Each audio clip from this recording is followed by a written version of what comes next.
Hey there, it's Olivia from Brighter Connections Counseling.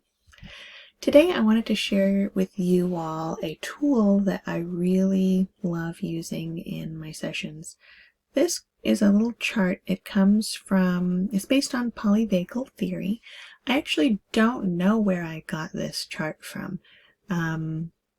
It might just be available on a simple Google search, but I find it to be really helpful in explaining different emotional states, especially for folks that have experienced trauma or find themselves dealing with persistent anxiety symptoms, or other emotional states that are really difficult to shift out of.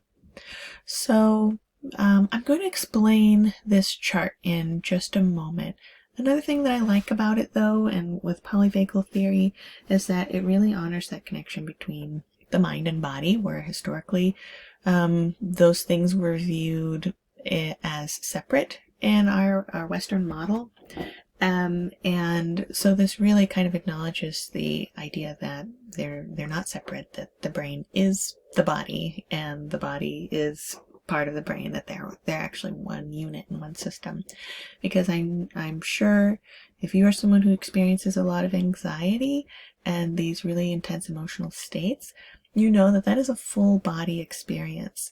And so we're going to talk a little bit about what are these different emotional states and how do they show up in the body?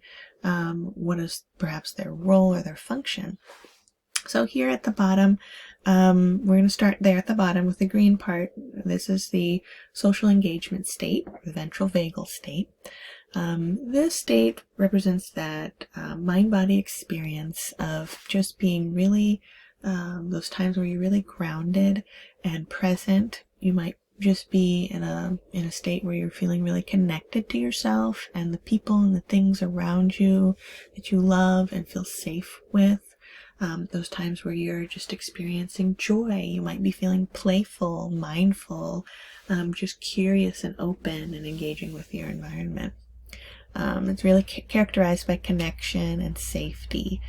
And it's interesting, of course there are a lot of things going on in the mind and the body at this time. If you've seen my anxiety hand model video with the brain as the hand, in this state, the different parts of the brain are talking to each other, they're connected, we're able to access that frontal lobe, the logic, reason, planning, creativity, that sort of thing. And body-wise, there are a lot of things that are happening in the body during this time. Our different systems are working best they can, working optimally. Our digestive system, our circulatory system, our immune response, all of these are just flowing. We've got our hormones, like oxytocin, are involved, and so we're just really feeling good. It's a pleasant experience being in this state.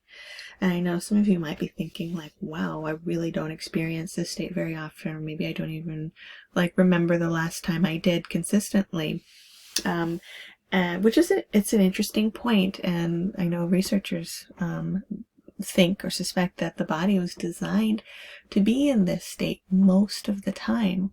And of course, our reality is that we're not in this state most of the time. A lot of the times our bodies are in a completely different place for the majority of the time. So one thing that's interesting about this chart is that it shows just how much energy it takes from the whole body to sustain being out of this state. It's an interesting thing to think about. So moving up, we're going to start at the bottom and kind of move up from left to right on the chart here. When you move up a little bit, you'll see this little squiggle. So this squiggle kind of represents, for me, this represents that the concept that there are times where we're not always feeling really calm and relaxed, or necessarily in that place of just joyfulness and peacefulness. Sometimes we're doing things, we're under some kind of pressure, we're under some kind of lower level stress where we're engaged with something, some kind of a pressure. Like, for example, maybe if you are a musician, somebody who will perform music in front of an audience from time to time. This might be a good representation of that, where it's like you're doing something. You're not just relaxing, with your friends. You might be doing a performance where it requires a level of skill and focus and energy and effort. But it's something it's your craft, so you know how to do it. You're doing it. You're following through on the things that you need to do. It's getting done. You're not feeling overwhelmed, but it's requiring something from you. So that kind of, this little squiggle right here kind of shows that, yes, there is some stress that you're under, but you're still able to stay connected to this social engagement ventral vagal state where you haven't completely lost control. You're still maintaining some connection there while being under pressure, under stress. Now, we're going to follow this line moving upward.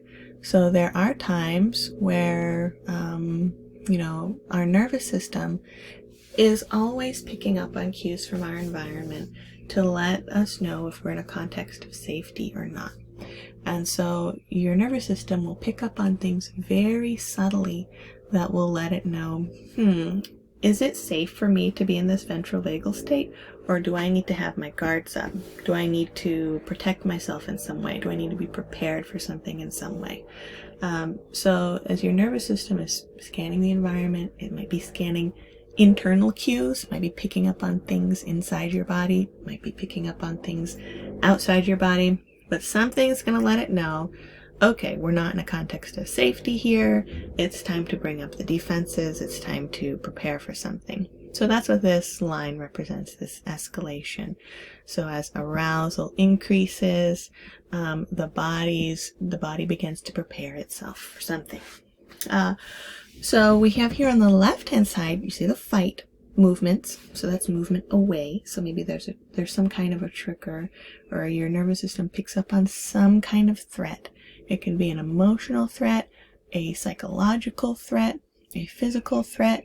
It doesn't really matter because your body's going to respond the same way. So there's some kind of a threat that it picks up on. So one of our responses could be this flight response, movement away from something. I'm going to run from this thing. I'm going to panic about this thing. I'm going to show a lot of concern and worry, and maybe try to avoid, try to run, try to prevent this thing. So there's a lot of energy mobilizing in the body in this sympathetic state during this time. So we might try to do movement away. There might be some point earlier or later at which the body or the nervous system realizes, okay, there's not really anything that I can do to run from this thing. I can't avoid this thing anymore. And so I'm going to fight. And so you might start to see a lot of anger, agitation, irritation. Might start to see some more aggressive behaviors during this time. And there's a lot of things going on in the body and in the brain as well in this state, because like we mentioned, these are mind-body states. And so, as we talked about before, the hand model of the brain, where this here is the frontal lobe, deals with that logic and reasoning, planning ahead, that sort of thing, that actually starts to go offline. And so you've got other parts of the brain that are activated and in charge at this point.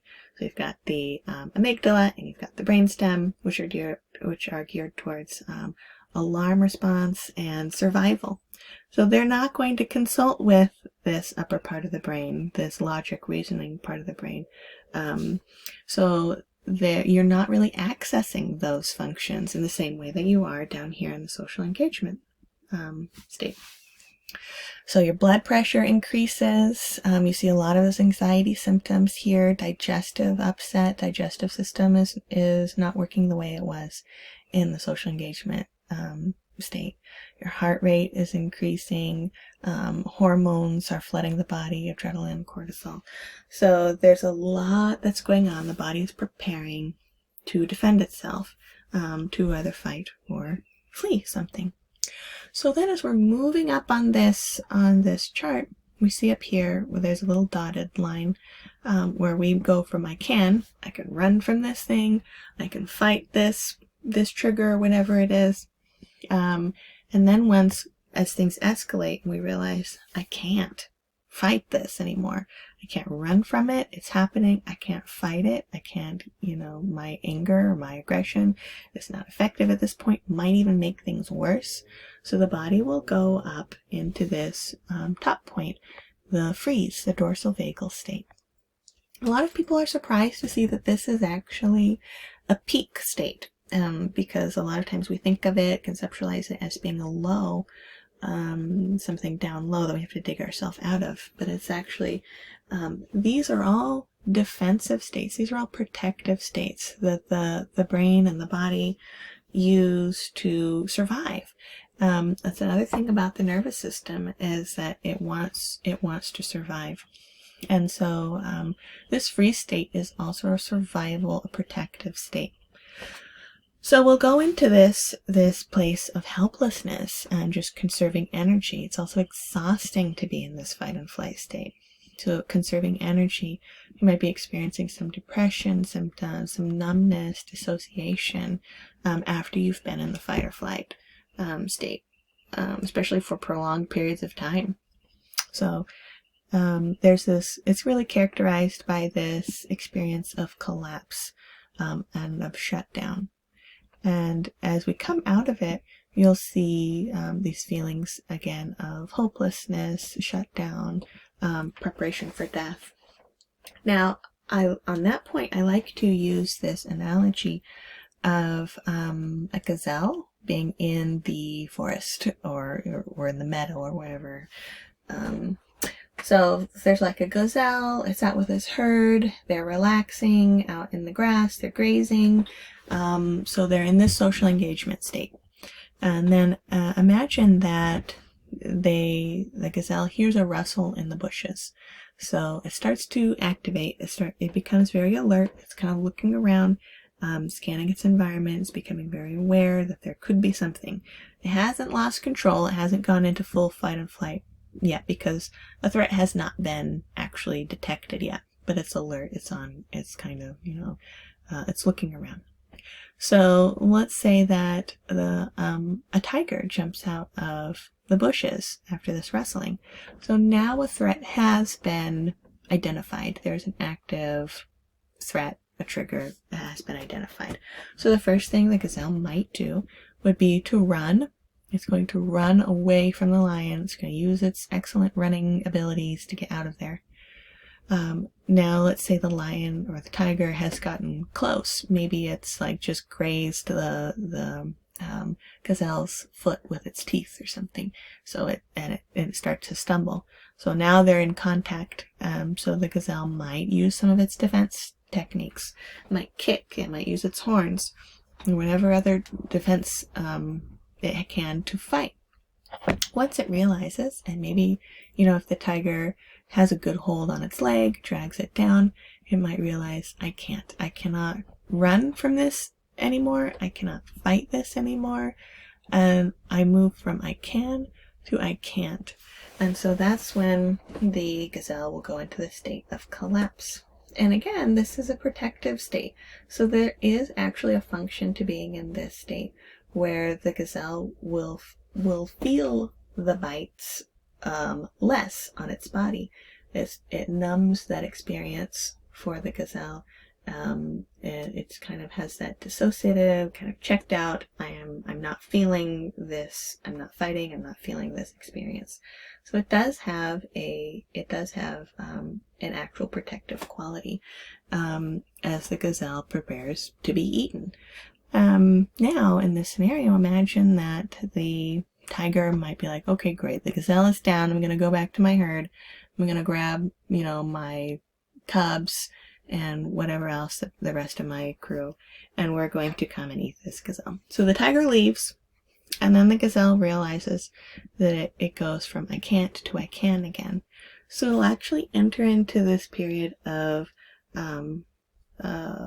where it starts to mobilize again before it reaches the social engagement state. It starts to deactivate, going from this highly activated state back down. to the social engagement. So it might start to shake. A lot of energy starts to discharge in the body, and then the gazelle is able to run back to safety. And so you might actually experience going through another period of anxiety or activation before you find yourself regulating again back in the social engagement state. So it's really interesting to then reflect back and think about, like, what do you identify in your personal experience in this chart? Have you noticed there being any sort of cycle to your stress response? Maybe you notice I spend a lot of time in the fight-flight section. I carry a lot of anxiety in my body that shows up in these different ways. I would be curious to hear what patterns you notice in yourself, what sort of things you connect to personally in this chart. And hopefully this helps to show that, okay, so there's a bit of a flow to our emotions. There's a lot of a flow to our emotions. They're rarely just stagnant for long periods of time.